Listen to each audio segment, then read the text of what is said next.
How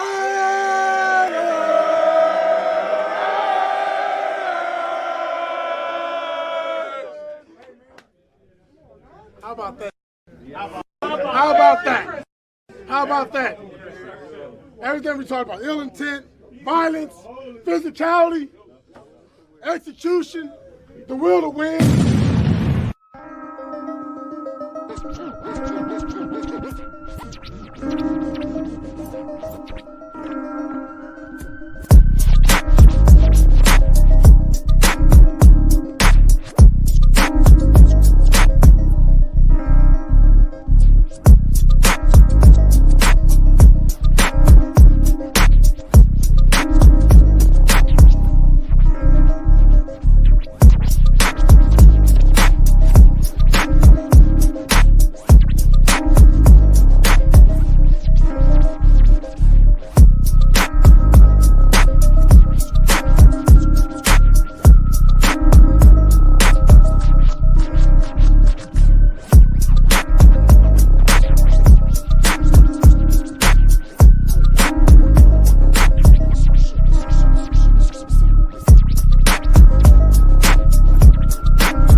Just win, baby.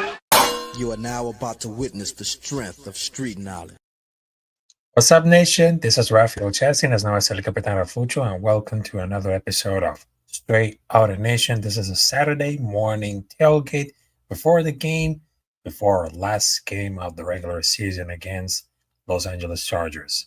So, no Chargers, no Chiefs, no Broncos, just Raiders, baby. And of course, make sure to subscribe to Capitán Rafucho on YouTube. Also, you can follow me on every social media, Instagram, X is known as Twitter. So, I mean, what can we have out of this one? I know this is going to be like a little waking up because I thought it was going to happen on Friday or Saturday. But, on Saturday, because they don't have like the college football games, because the college football games have the playoffs, the semifinals, and then the finals. So we're going to talk about a little bit later. So right now, before the game of Las Vegas Raiders versus Los Angeles Chargers, which is the last one of the regular season, let me just check on this social media, the comments right now. As a going of Cassie, salute to you, my brother down under of Akasi. Well, and I apologize to everybody else because I thought that I was just going to make it to the 9:30 or maybe 9 a.m. But, sometimes happens. Sometimes happens in our life. All right. So over the last live stream that I just made up, along with our interview, which is LB Raider, and I think that am I able to get right about Antonio Pierce? Because there are some persons that they want to keep like an AP a chance, but I don't think this is gonna really happen. I don't think it, because I know that completely changed their mind. After that, I mean, still gotta really the same. Still really gonna the same. But at the end of the day, we just figured it out that Antonio Pierce, not only he's just like a good coach, but he needs to involve a lot of things more leadership. Yep, a lot of things more in leadership, because I really understand that his plan is gonna make it through the season. I mean, his plan is gonna make it too aggressive, make it a good defense, but doing for the first days of the regular season, it didn't work out. It didn't. Nope. It didn't work out because it happens with a lot of mistakes as a first time full coaching. Because first, he just wanted to get started with guarding Minshew instead of Aiden O'Connell on that game against Los Angeles Chargers at the first one. That was like a very huge mistake. Then the popular business decisions, then it's just getting like really weird. The defense is not going to work, and some fans that just wanted to call to tank for a quarterback or anything else. Well, look at what happened with this one. It didn't work it. So I was trying to tell with Antonio Pierce to please learn the Dan Campbell's blueprint. I mean, but I just called it because I know that it's not going to be too much easier.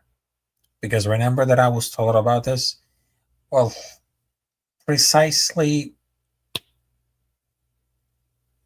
it has to be work. Because don't you understand that it could be like an Antonio Pierce last stands, like the song of Tom Petty and the Heartbreakers, just like the 90s.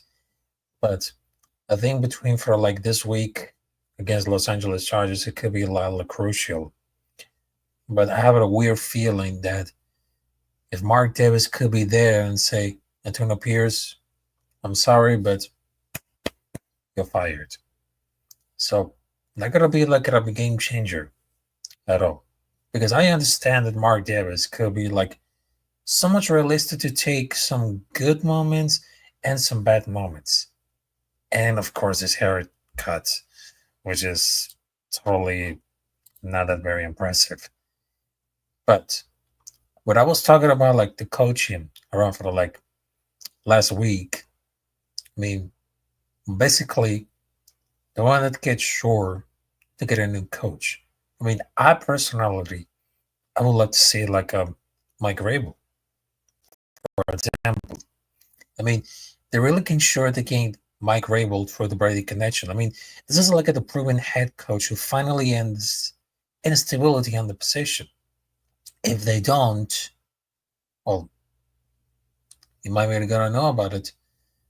Mike Tomlin, Clint Kingsbury, but I don't think that Antonio Pierce should get a second year to have a fair shot and chance to develop. I mean, I know he's familiar against parents and should get better every year, but that's not really happening to us. But some fans, I just wanted to tell that don't get fire head coaches mid-season. That leaves in a bad situation. It is no good business. If it doesn't improve next year, they can make the season. Get a good draft pick and doing a proper turnover. Because I know it has to go to the fault for it. Because I wouldn't say it has to be perfect. It doesn't have the road to improve, but he needs to go into our team to say this is very assassinate. I mean, there's too many defensive injuries, 2 backup quarterbacks. Getsy Harry was bad, a little swinged by Devontae Jacobs. I mean, they're playing hard for him. There's clearly nothing to play off. Because I told him that he needs to improve the clock management, but I've always been honest about needing to improve just like the other players do. And I was so bad to see a lot of social media comments around like the Max Crosby situation along with Antonio Pierce.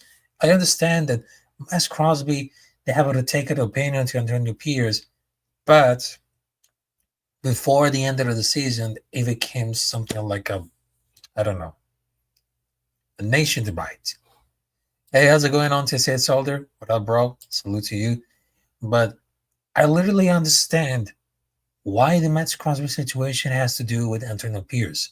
Well, if you guys remember before the season come to like the beginning, he just talking about like his influence going out there from Antonio Pierce. He needed so bad because they need something like a leader of value, a leader of the man, and of course a leader of discipline.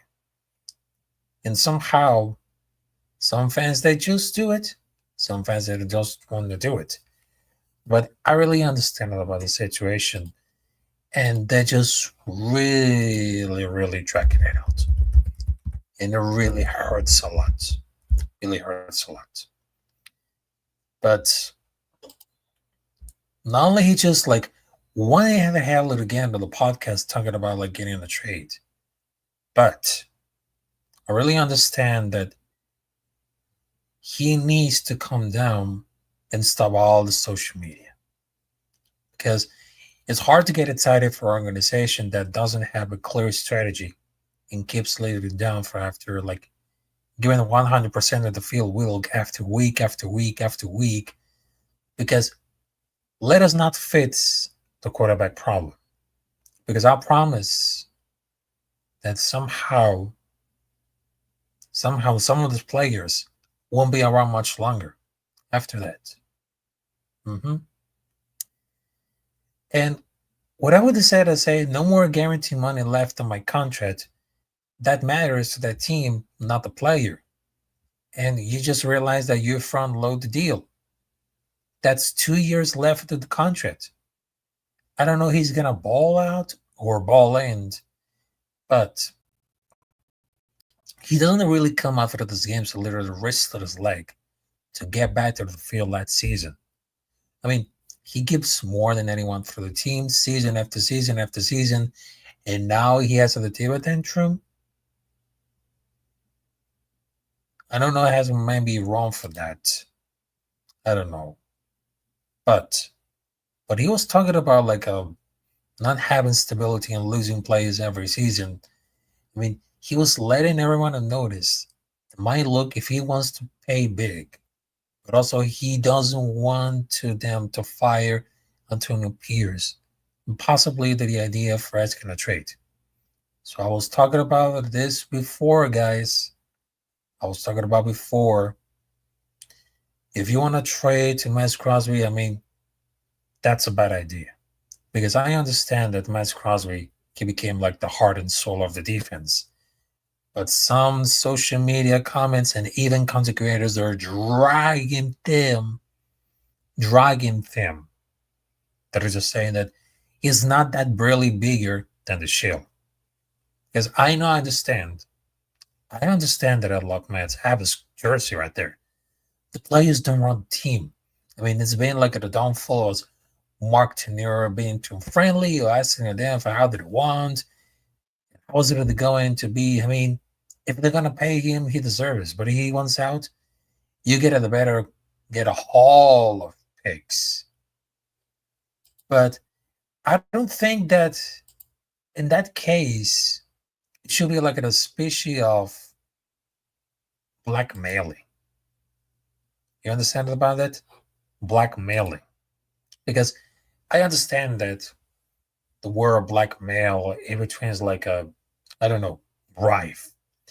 But for that reason, I mean, he blackmailed the owner into hiring who he wanted. Now he's blackmailing him again that he'll demand a trade if he doesn't pay enough. I mean, that's a pretty wild stuff. And the fact that defense let alone, team has never been good ones on it. I mean, I don't know. He doesn't have much medal on the league, and he thinks he can end up an injury.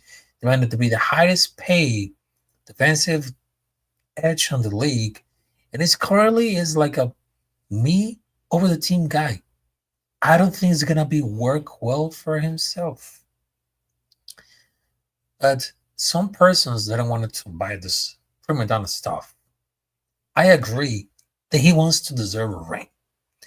But I don't know if it could be like between for the Raiders or another team. Because I understand that some persons don't want to trade him and they just wanted to kick him out.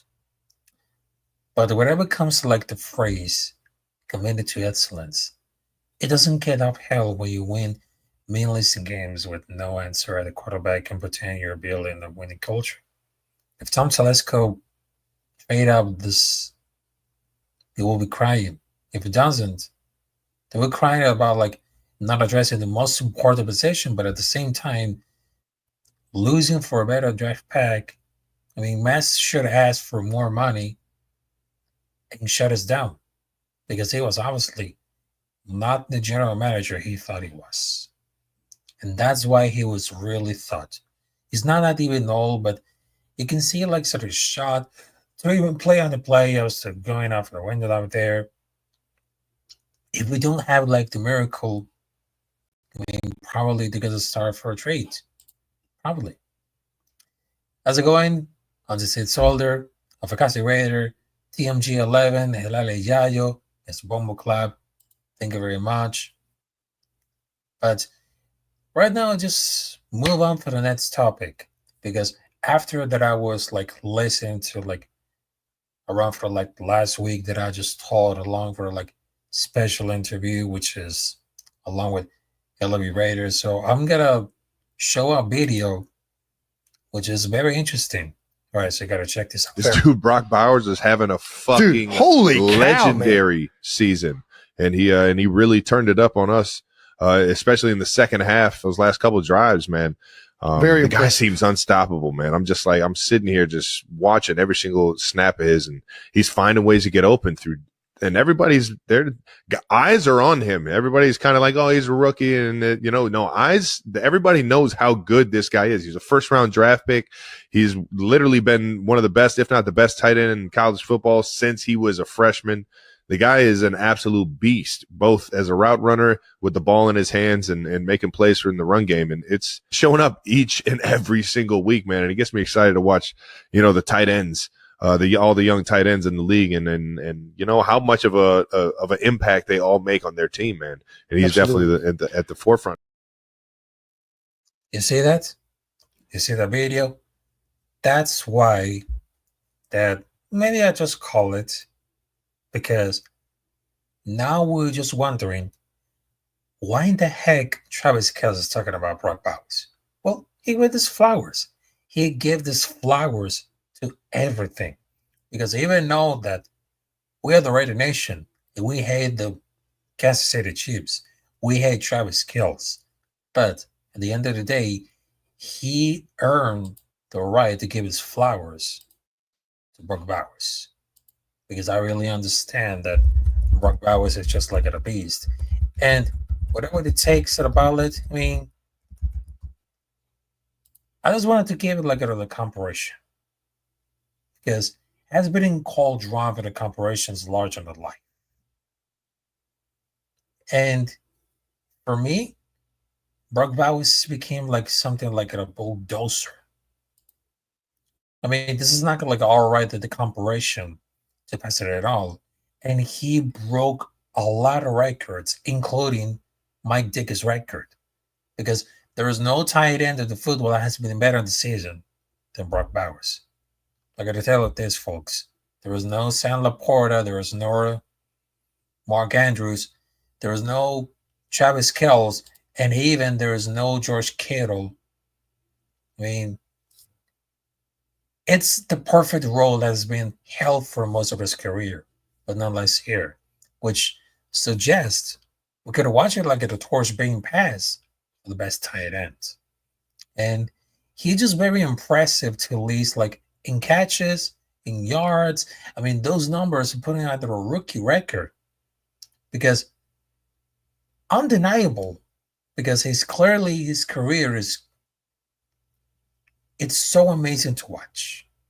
So amazing to watch, and I would love to see that between for like the second year. But I guarantee that between for the tight end, the quarterback situation, it might be the kind of like not that very rusty. But even though that at the twilight of his career, Kelce is still like Chiefs' top receiving weapon, and we just recognize that. And but the same, they just realized that the full wind of the Bowers, he was like the biggest threat for the Raiders, and it much seemed the way that Kelce has been for the Chiefs for a solid decade. For a solid decade. And even Brock Bowers, he was watching all around for the film studies of Travis Kelce, George Kittle, Mark Andrews, and some of the tight ends, because I understand that he's a motherfucking beast. If we didn't draft him, I mean, that would be a completely nightmare.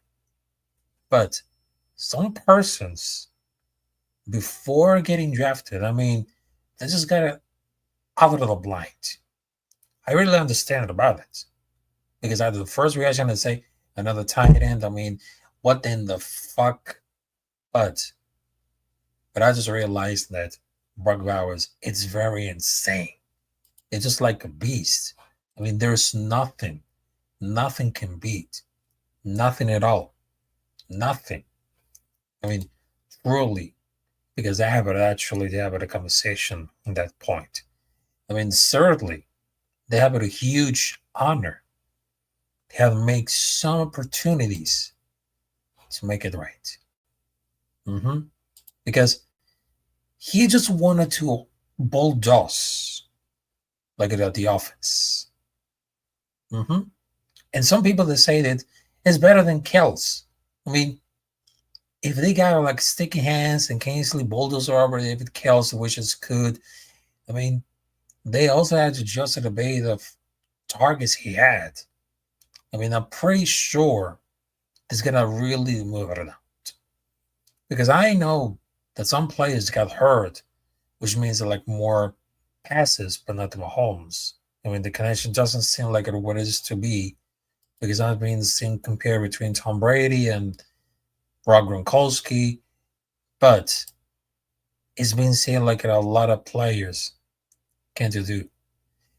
All right, so I'm gonna show because I'm gonna share the screen because I know there's gonna be like a lot of comparisons to do about this one. All right.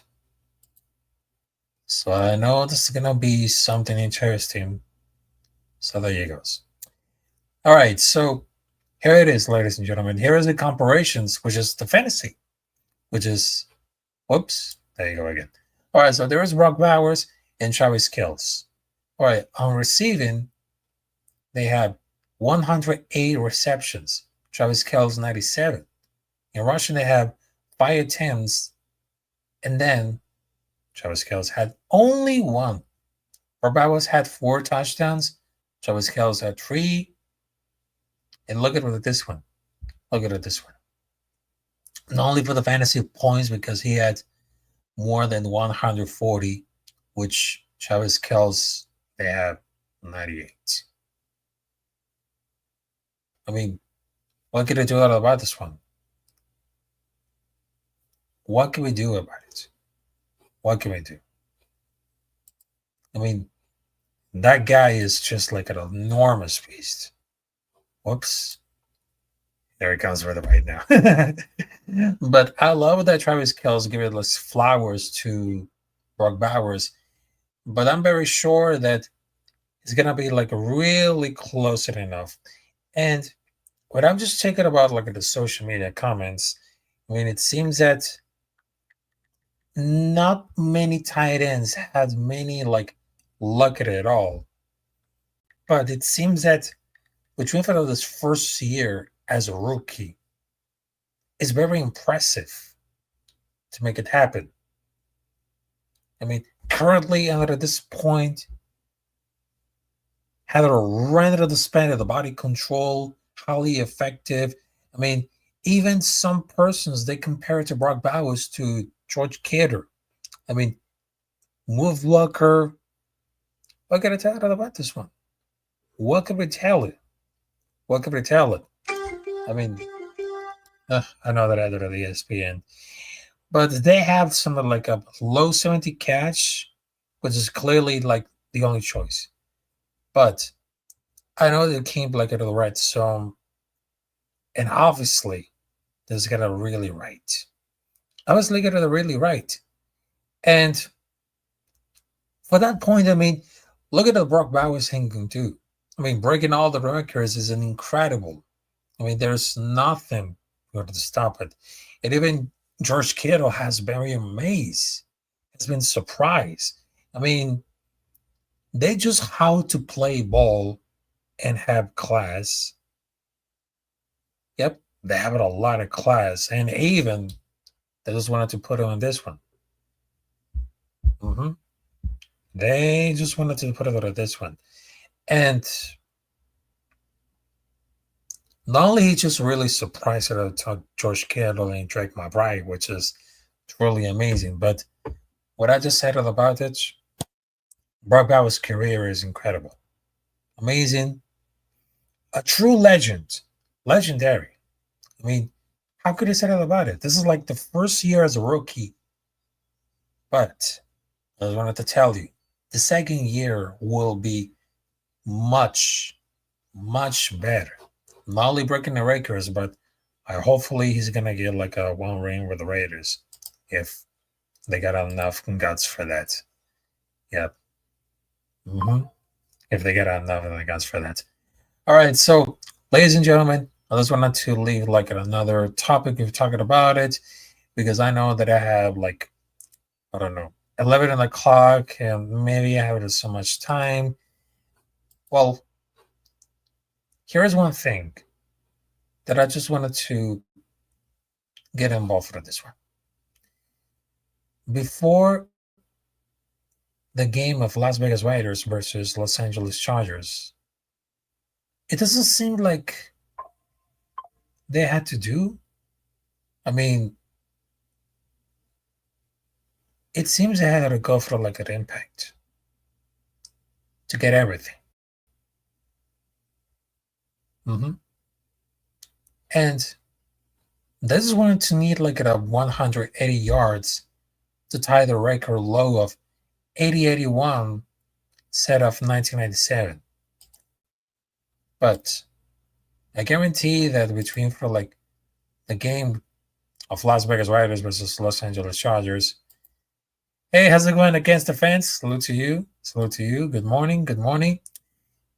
But between for the game of Las Vegas Raiders versus Los Angeles Chargers, we have the worst rushing team that we just assembled.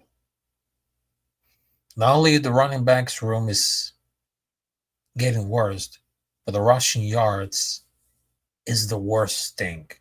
Just like embarrassing. Forget about the season on the run. Because any team is very bad at this point to blame guns everyone. I mean, it's a bad decision to think that Samir White will be a good starter or Sincere McCormick. No. It was a bad decision to hire against him. It was very stupid. And to change the blocking scheme with the bad play calling as well as him, it was really dumb to start Minshew, and the offensive line has been very inconsistent around for this year. I feel like God, we need to get more objective. It would take like a nice hard look who's gonna blame. I feel like fans are like gonna make excuses and off to the point in regards to like the online.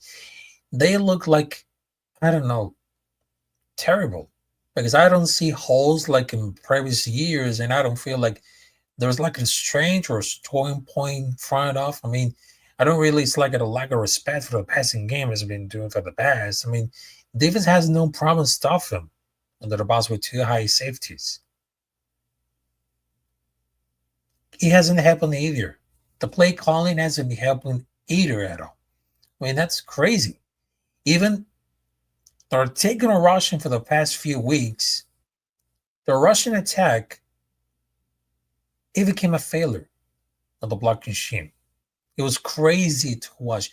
Everybody would on the big plays, but one lineman would choose to block the wrong person, or the tight end would block instead of the linebacker who ran free to be running back. At the time, at this point, that team not quite enough to new scheme or something, but you know it can improve. I mean, I think that firing Getsin and Craig was just like more than scapegoating. They failed badly, yes, we know, but we need more talent at the bottom of the line at the running back. But getting the right and the coach, it's so much important. So much important. I mean, that's what happens. That what happens after the rushing yards. It became so much terrible. It happens when you don't put emphasis of upgrading online the running back. We let Jacobs by beating the Samira and Sonny Madison. But we need something more than upgrade. We just signed what Harry and Pete with no backup plan for Mills' recovery. Andrew James regressed when Mumford was injured. If it wasn't for the rookies, Jackson Powers Johnson or DJ Glass, the number will be lower. I mean, that will be better for the next year? Probably. But I know it's going to be like something too much incredible, but not in a good way. How's it going, James Triple? Salute to you. Salute to you, top of the morning. Salute to you. Hey, how's it going, Ash? Salute to you. Yes, Captain. Yes. And I just wanted to tell you, shout out to Against the Fans to make us laugh and, of course, to make us everything happy, because I cannot wait for us coming to see it like the next UFC event, which is the next week. Because I know the next week is going to be really important, which is January 11th, which is the beginning of the UFC before the UFC in Los Angeles, California. Yep. I can't wait to see that. And speaking about that, because I just wanted to sound like to finish it all. Let me tell you for this one, all right? Samir, it's not that great. It's just like a replacement level running back. Getsy deserves all the blame for implanting a block machine that made everybody worse. Because I understand the running back room, it became a lot of worse. And the rushing yards, it became a lot of worse than that. And that's where they get it low. Because they just start with the offensive line and rushing the football. While sometimes you can pass over and off running it, and usually doesn't work it at all. And what he does, they need to understand the quarterback, while obviously they don't have right now. It just became like so abysmal. And what are going to get about now? Back to the drawing point. But there's no surprise. No surprise we don't have like a top NFL running back in the roster. Before Madison, before Samir White, we just got Josh Jacobs. But the lack of running game has more to do with the struggles of the offense than anything else for the season, even more than the poor quarterback play. And that's why Samir White, it's not the answer. It's not why our Russian attack failed. Not having a quarterback who defense or spread enough for it to get out of the box did. I mean, it's getting completely worse. Completely worse. And everybody thought that Antonio Pierce preached all the season that running the ball was going to the team's identity. It failed. Because never believed in Samir White, and they should have either. Never believed it. Also, the only good thing is Alexander Madison. But he needs to get him more to improve the rushing it. I mean, while you have Dylan Love, Samir White, Cesar McCormick, Alexander Madison, I mean, one of them is very good, at least for now. But the rest of the running backs, it became something like really worse. I mean, how about along for this one and say, did we just trade Josh Jacobs for some idiots on the running back? I mean, that's insane. That's insane. I mean, something like being able. I mean, that's very stupid. Stupid anything. Stupid. And also, we just shift a red zone system. When we planned to give like a 25, 30 carries on the downhill, we're just wearing those horse blinders. I mean, there's like a lot of the platform decisions that go makes like the play themselves.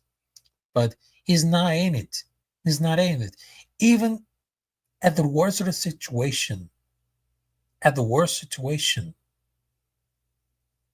a long waited to see there's largely to blame. That we just have like anything could have happened on this one. Afakase ready to say, I agree, Rafa. Running back rooms needs to get over Howlett next off season. It is exactly. I mean, I know that your point is the running back room is getting a lot of disaster, but At the end of the day, between Samir White, Cesar McCormick, I don't know, Alexander Madison, there was one person who did the great job, but the rest of the running back didn't happen to working good. Even some persons and some content creators are just talking about like, oh, that Sincere McCormick and Samir White are very good. I mean, not at all. Not at all, because the coaching and the system proves to have a problem with the running back. And after we just trade Josh Jacobs, it became a lot worse than that. A lot worse than that. I mean, can you believe that? Can we have believe that? I mean, God damn. God damn. That's why you're gonna put emphasis on upgrading. I mean, if we have very enough to pick a running back caliber, I would love to see there's something. Because even at the social media, because that's very important to see how the recipe is gonna happen. There's one running back that I would love to see, like, I don't know, to draft it. Yep, to draft it. And there was one name that I was like, I don't know. Oh, let me just see what I got it right now. Oh, there you go. There you go. Cam Skateball. Cam Skateball. I mean, without just talking about like the social media, and I put all the received. And here is one of my posts on Twitter, which is X. I mean, Cat Skibble could be a future Raider. I mean, he's a great caliber running back to address the room along with Madison, McCormick, Samir White, and Daniel Love. You know why? Because not only he embodies like the version of Josh Jacobs 2.0, but he has like the body between Josh Jacobs and Christian McCaffrey. He has a lot of the comparisons. The rushing yards, the impact, and of course the production makes everything exactly to make the difference look very better. So I don't know about you guys, but I would love to see the Cam Skateball get drafted. Maybe the second round, third round, we can use it. We can use it. I mean, there is no problem about that. No problem at all. No problem at all. And speaking about like the college football, because I would love to say like a lot of transitions coming up there. All right, so in this time, what I was talking about like the college football, because well, it's very insane that well on this Saturday, which is today, today, they don't have college football, which is like really insane because they have the semifinals, the finals, and they just got 4 teams to the semifinals. They got Ohio State, they got Penn State, also they got Texas Longhorns and Notre Dame. So there is no Georgia. Also, there is no Oregon Ducks. So it's really insane that for the first time, the Big 12 and some independent college football teams had made it through for the semifinals to make it.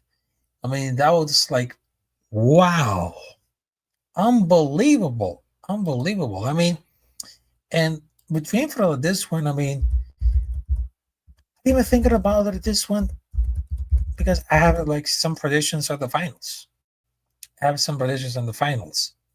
So check this out. I know they have the opportunity to make to like anything could happen, and just really assume that I have my prediction to the finals. I have my prediction for the college football finals. It's going to be between Ohio State versus Penn State. Now, you might be to get a rollout about this because I'm really excited about all of those games. Really, really excited because when people realize that any given Sunday, it's saying for a reason, you can blow out like the best team in the country and then to lose some G5 team the next week, sometimes they don't have it with no logical explanations. They're not logical. I mean, they wasn't like really focused enough for this one. But I would love to see it of Ohio State. I would love to see Ohio State to win against Texas Longhorns, because they just started to fire all the cylinders between for that game. But I'm just like a little bit worried about like other Texas Longhorns. I mean, Ohio State mostly scored today, which is like the last game on big plays. Only one touchdown didn't come to like a play of 40 yards because they absolutely had to go to the limit to the big plays. But they've been pretty good about for this year. And I really thought that the defense, they have to play the championship level and to just tie it off in the second half due to lack of the breaks. The only question is if both teams can score enough. Because I have been known for the lack of their energy coming out there. But I know they have it the most kind of like really watching it all. And between for that game of Ohio State versus Oregon State, I mean, they have watched non-NFL sporting events since last year's championship. And they just averaged like 21 million with a peak at 24 million. And the Texas game averaged like 73 million, no game. I mean, that was like, wow. Very impressive at all. Very impressive. But for that moment, I would love to see like Ohio State. Because I know the Texas had the best defense. Ohio State has played all the year with a great offensive line. That's very kind of similar to Michigan in those ways. Just based off that, I don't think that it's very safe to be like at a blowout. But that could be like an excellent point.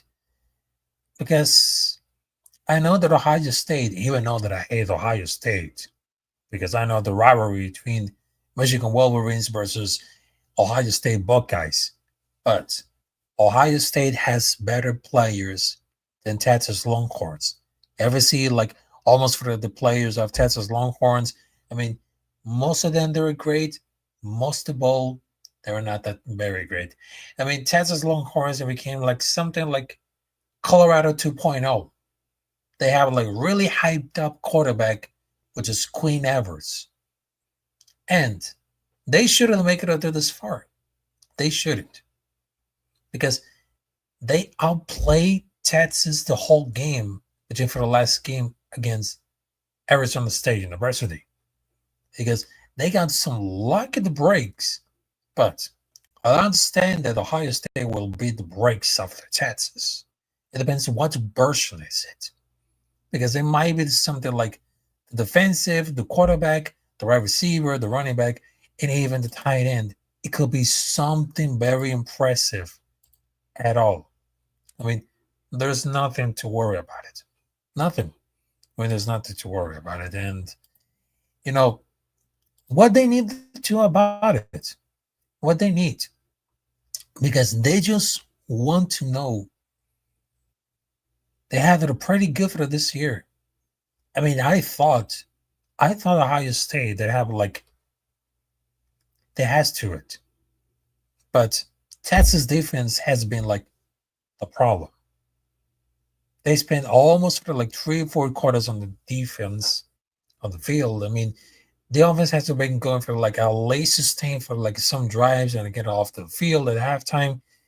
But they ain't gonna need like a good defensive playing, spec of a running game. Not that very good for the good Edwards to show up. But Edwards hasn't played for a truly bad game since Arkansas. But before that, I mean, he's never able to take over and single-handedly with that. I mean, at this point, I mean, they're gonna have to do like a playoff of the standard. I mean, that could be like the best game of the season for Real Howard. the quarterback from Ohio State. I mean, they had to much pitch a perfect game. I mean, some of these players are beating mediocrity, but I understand that they're all lined. Is very dominated. So everything's scoring to extended drives and keep like defense fresh falls early, like in the shoulders of Will Howard. I mean, they have no run game, so I just wanted to flip it over the switch and get healthy. And with 100% of their open things masterfully for any reasons. Any reasons at all. Any reasons at all. And before we're wrapping it up right now, so I just wanted to tell you, thank you guys for joining. And right now, I have one last topic, which is the Chargers hate week. Because I understand that there are so many content creators that really drag us to hell. And one specifically because I just post like a video on Instagram that is very sad that they have the last week of the regular season because we just had like the last game between Las Vegas Raiders versus Los Angeles Chargers. But here's one thing that we just wanted to address. Remember the time when the Raiders just won 63-21 against Chargers? Yes. That happened 1 year ago. I mean, if we shoot like a win over Miami Dolphins or Indianapolis Colts, I mean, we should be there in the playoffs. We should be. But at the same time, we just wanted to give the best in the game. We just wanted to get involved. We just wanted to leave their passion, everything. I mean, I wouldn't mind to give it up for everything. Because I really understand that we are more than that.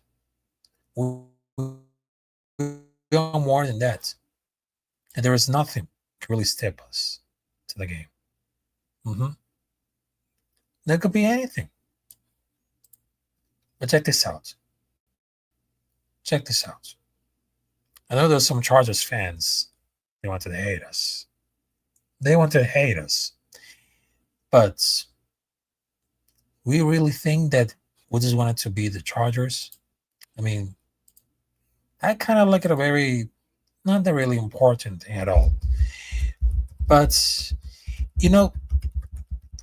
at that point, I just wanted to want it all to make it happen. And we want to really succeed at this point.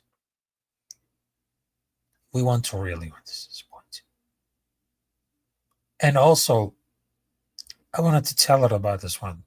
The ground game, it should be like really important. And of course, we want Brock Bowers to get and succeed in another record performance because he hasn't proven himself in the discussion to the offensive rookie of the year. But what does Bowers have left to prove? If he can be productive against elite competition at the final week of the season, I mean, the chatter about him to top tight end will give me like even louder run for the offseason that I would love to see that. And I understand that, Chargers are favored to beat the Raiders when they're going to meet to Las Vegas in the regular season finale. But I know the victories hurt the draft prospects were temporary good feelings made that we thought where they could be. I mean, I know that Los Angeles Chargers, they just made it to the playoffs thanks to Jim Harbaugh's changing culture of football. I mean, we just like it to feel the same way. But a 10-game losing streak, not only just took tank off the early playoff, but instead, they create conversation regarding how they could have drafted and search like a franchise quarterback. It said that I just wanted to get an answer right now.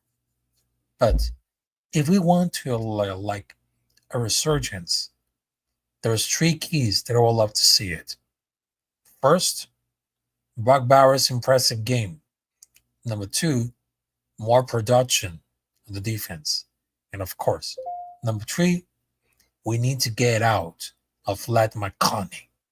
Yep, I know the wide receiver room can be like a really interesting, but we need to take a moment to blitz Lat McConaughey. It's gonna be like at a 6-quarter stretch of what's gonna be the season, but I don't know, maybe consider like more to very aggressive, but it's not gonna be like nothing new. Very resistant, have it at the competition. Also, they have a lot of concerns about Los Angeles Chargers secondary because they gained like a more practicing, but also they didn't gain like a more blitz at all. Yep, they didn't more blitz at all. Hey, salute Timbana, salute to you. And for that reason, I mean, after the regular season, I mean, that's very enough to see how they're gonna really involve between for the last game of the regular season. So I would love to see how the production of Aiden O'Connor could we make it. Brock Bowers gonna make it. I mean, there was a lot of things that could open up there for the regular season finale. Yep, it is going to have to. It's going to have to. All right, so before I shut us down right now, so I just wanted to tell you, thank you guys for joining us for this episode of Straight Outta Nation, the Saturday morning tailgate, because I understand that after the last game, right now it is the off season for the Raiders, but also there is the playoffs for some teams. So we never stop for doing content, because I understand that even we are in the off season, we can make something incredible at the NFL, and when it comes to off season, we can create something like the soccer, like international one. And I'm still making the content around for like the MMA, wrestling, boxing, everything. So, I mean, there are so many things that I like to pro on this year. And yes, there is nothing can stop Capitán Rafucho. So thank you very much, and I will see you there. Well, maybe probably probably tonight at 7 p.m. because right now there's 2 games at the NFL. Because I almost forgot all about this. There's 2 games of the NFL around for this season, so you gotta check this out. All right, so they got Cleveland Browns versus Baltimore Ravens, which is at 4:30, and then they got Cincinnati Bengals versus Pittsburgh Steelers at 8 p.m. That's part of the flexible to the last weekend, to the last week, which is the week 18. And tomorrow they got, check this out, Carolina Panthers versus Atlanta Falcons, Houston Texans versus Tennessee Titans, New York Giants versus Philadelphia Eagles, Jacksonville Jaguars versus Indianapolis Colts. Also, they got Washington Commanders versus Dallas Cowboys, Chicago Bears versus Green Bay Packers. Also, they got Buffalo Bills versus New England Patriots, Oz, Raider Nation, Las Vegas Raiders versus Los Angeles Chargers, Kansas City Chiefs versus Denver Broncos, San Francisco 49ers versus Arizona Cardinals, Seattle Seahawks versus Los Angeles Rams, Miami Dolphins versus New York Jets, and the last one, which is very important on this Sunday, which is at 8:20 p.m., which is the Minnesota Vikings versus Detroit Lions. And then for the next Saturday, it all begins for like the wild card. Who's going to be on the wild card? So I didn't want to step out of that line. All right, so thank you very much. So I will see you there today, tonight, probably at 8 p.m. or maybe 11. So you can do like anything can happen. So thank you very much. And of course, I will see you there. Make sure to subscribe to Capitán Rafucho on YouTube. Make sure to follow me on every social media, which is Twitter as Noah said, Instagram, Rumble. Thank you very much, and I hope you see you there probably later. So peace out and have a good one and have a great weekend. So